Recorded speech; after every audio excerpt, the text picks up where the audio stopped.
Hello friend, আসসালামু আলাইকুম। তো আগের ভিডিওতে আমরা HTML সম্পর্কে অনেক কিছু জেনেছি। সো আজ আমরা আরো অনেক কিছু ট্যাগ সম্পর্কে জানবো। HTML পার্ট 6 আপনাদেরকে স্বাগতম।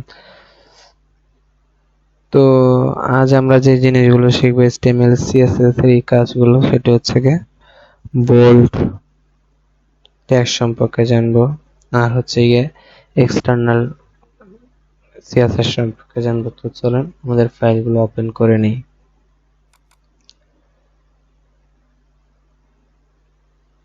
Net problem. সো দেখেন, আগের ভিডিওতে আমরা এই কাজগুলো করেছিলাম।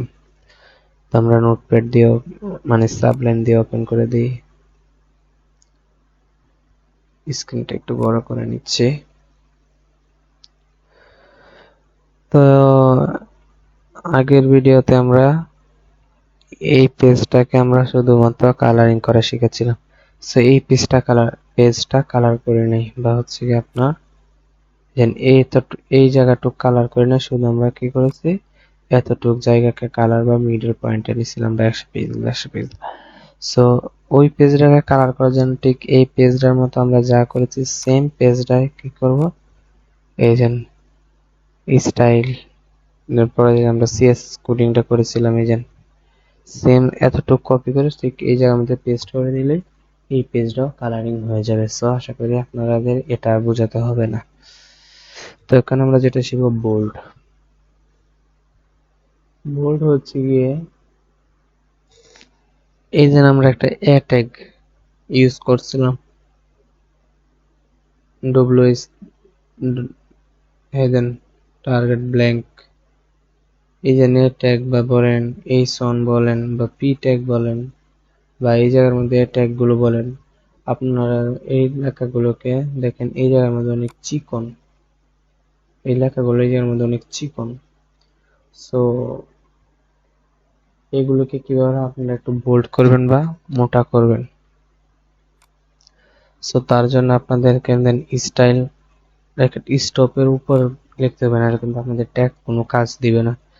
তো তার জন্য আপনাদের লিখতে হবে, ধরেন আমি ট্যাগ দিব, তার জন্য দিব আগে, তারপরে দুইটা সেকেন্ড ব্র্যাকেট, তারপর ভিতরে লিখবেন হচ্ছে আপনারা F O N T font W I G H T, তারপরে এই জায়গার মধ্যে আমি লিখবো বোল্ড, BOLD, বোল্ড। স্টপ করে দেব, Ctrl+S। এবার যদি আমি ব্রাউজারে যাই, দেখেন এটা কিন্তু আমার চিকনই আছে। যে আমি রিফ্রেশ করব, দেখেন আমার মোটা হয় নাই। কারণ কেন মোটা হয় নাই কেন? এটা আমি কাজ করেছি অ্যাবাউট পেজে, এটা আমি হোম পেজে মানে হোম পেজে কাজ করেছি, অ্যাবাউট পেজে কাজ করে নিতে হোম পেজে চলে যাই। দেখেন এই অ্যাবাউট লেখাটা কত মোটা আসছে, কিন্তু হোম লেখাটা ছোট আসছে, কারণ আমি অ্যাবাউটটাই মোটা করেছি। দেখেন ডব্লিউএস এই লেখাটা মোটা হয়ে আসছে। সেম আপনারা যদি আবার এই লেখাটুকু মোটা করতে চান, এটুকু বোল্ড করতে চান বা মোটা করতে চান, সেম টেক্সটটা এই জায়গার মধ্যে লিখতে হবে। সো বোল্ড হচ্ছে গিয়া, আমরা আশা করি বুঝাতে পারছি। আর হ্যাঁ, আপনারা শুধু বোল্ড না, আরো অনেকগুলো অপশন ইউজ করতে পারবেন। সেগুলো হচ্ছে গিয়ে আপনার বোল্ডের জায়গায় আপনারা বোল্ড, তারপরে বোল্ডার, তারপরে আপনাদের নরমাল,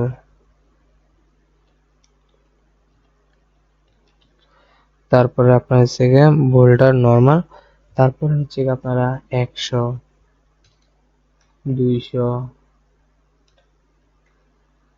400, 500, 900 আপনার ইচ্ছা মতো ইউজ করতে পারবেন বোল্ডের মধ্যে।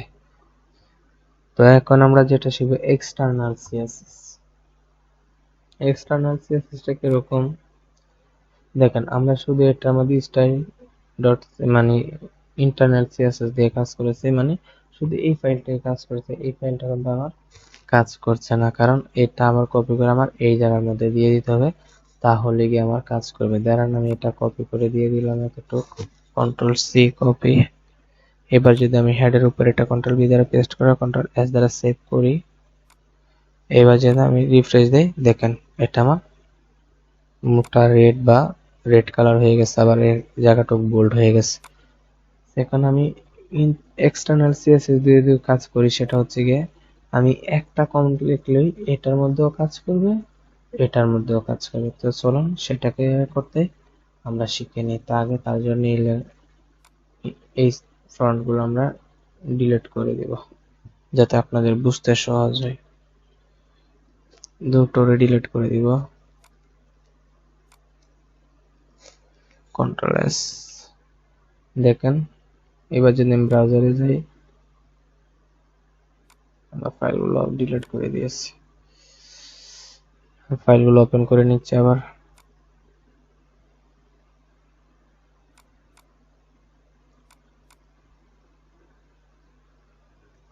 দেখেন রিফ্রেশ দেব, দেখতে পাচ্ছেন রিফ্রেশ দেওয়ার সাথে সাথে আমার সেম আগের অবস্থায় চলে আসছে, প্রথমে আমরা ফাইলগুলো যেভাবে ক্রিয়েট করছিলাম। এখন হচ্ছে গিয়ে আমরা এক্সটার্নাল সিএসএসটা চলুন শিখে নিই। তো এক্সটার্নাল সিএসএস দিয়ে কাজ করার আগে আমরা এইচটিএমএল ফাইল যেভাবে বানিয়েছি ঠিক সেম টু সেম আমাদের সিএসএস একটা ফাইল বানাতে হবে। তার জন্য মাউসের রাইট বাটন, নিউ টেক্সট। আর হ্যাঁ, সিএসএস এর মেইন ফাইলের নাম হচ্ছে কিন্তু স্টাইল, STYLE। স্টাইল হচ্ছে গিয়ে সিএসএস এর মেইন ফাইলের নাম। টিএক্সটি টা আমরা ডিলিট করে লিখবো হচ্ছে গিয়ে সিএসএস। এন্টার প্রেস করলে ইয়েস দিবেন। দেখেন এটা একটা সিএসএস ফাইল হয়েছে। দেখেন একটা মানে মেকানিকের মতো একটা অপশনে চলে আসে, বোঝাই যাচ্ছে এটা দিয়ে আমরা কোনো কিছু বা কোনো ওয়েবসাইট কালারিং বা রং টং বা ডেভেলপ মানে হচ্ছে কি একটু রূপ দিব। তো আমরা আবার চলে যাব সাবলাইমে, গিয়ে ভিউয়ে যাব, লেআউটে যাব।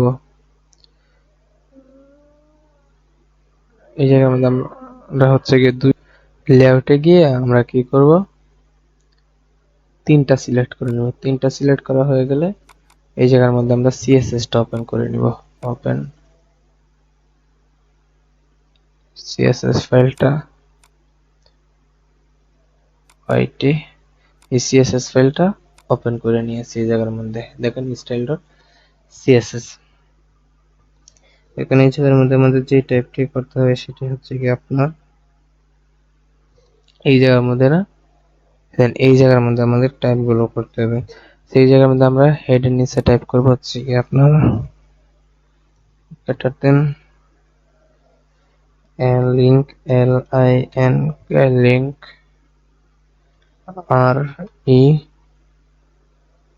REL।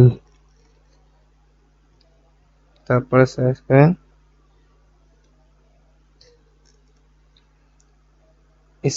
STYLESHEET।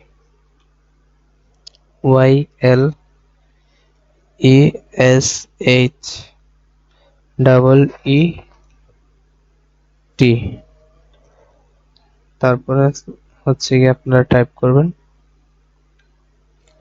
HREF।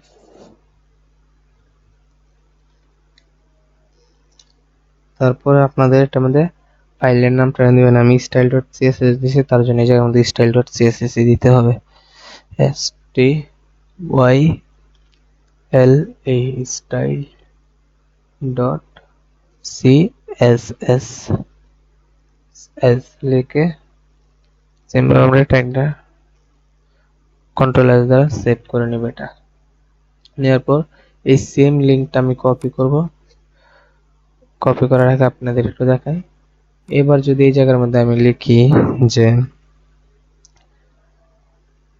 হচ্ছে গিয়ে আমি যদি এখন দেখে আপনাদের আবার একটু ব্রাউজার ওপেন করে আমি এখন দেখো হোমের মধ্যে, এই হোমের মধ্যে কিন্তু অ্যাড করেছে লিংকটা। আমি চাচ্ছি যে এটা আবার রেড কালার হয়ে পড়ুক। তো সাবলাইমে যাব, এই style.cs এর মধ্যে লিখবো হচ্ছে গিয়ে ধরেন h1 যেহেতু চেঞ্জ করবো h1 দুইটা second bracket colour red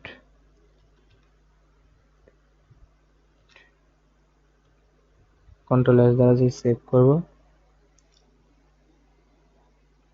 browser refresh শুধু এটার কালার চেঞ্জ হয়েছে অ্যাবাউটে যায় এটার কালার চেঞ্জ হয় না কারণ আমি এটার মধ্যে লিঙ্কটা দিয়ে নিচ্ছি লিঙ্কটা দিয়ে দিচ্ছি সাবলাইম এগেন এই লিঙ্কটা কপি করব কন্ট্রোল সি আবার এই জায়গার মধ্যে দিয়ে দিব enter control P control S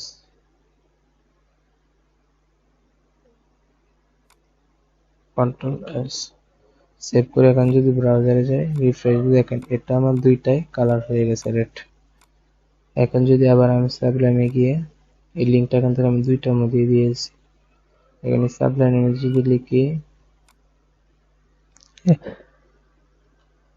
text line centre CENTER centre এবার যদি আমি কন্ট্রোল এস দ্বারা সেভ করে নিই এবার ব্রাউজারে যাই গিয়ে যদি আমি রিফ্রেশ দিই দেখেন আমার হচ্ছে না কারণ আমার সেন্টার বানানটা ভুল হয়েছে তারপর সাবলাইনে ক্লিক করে নিই সাইম বানানটা ঠিক করে নিচ্ছি TER ঠিক করার পর কন্ট্রোল এস সেভ করলাম রিফ্রেশ দেখেন আমার একটা লেখাতে আমার দুইটা পেজে কাজ হয়ে গেছে এখন আমি যা কিছু আমি এই জায়গার মধ্যে টাইপ করব এই অ্যাবাউট HTML চেঞ্জ হবে আর ইনডেক্স HTML চেঞ্জ হবে দুইটা পেজ আমার একটা লিঙ্ক দিয়ে মানে একবার টাইপ করলে কাজ হয়ে যাচ্ছে তো আশা করি বুঝতে পারছেন আর ভিডিও এতটুকুই ভালো লাগলে অবশ্যই চ্যানেলটি সাবস্ক্রাইব করুন লাইক দিয়ে আমাদের পাশে থাকবেন আল্লাহ হাফেজ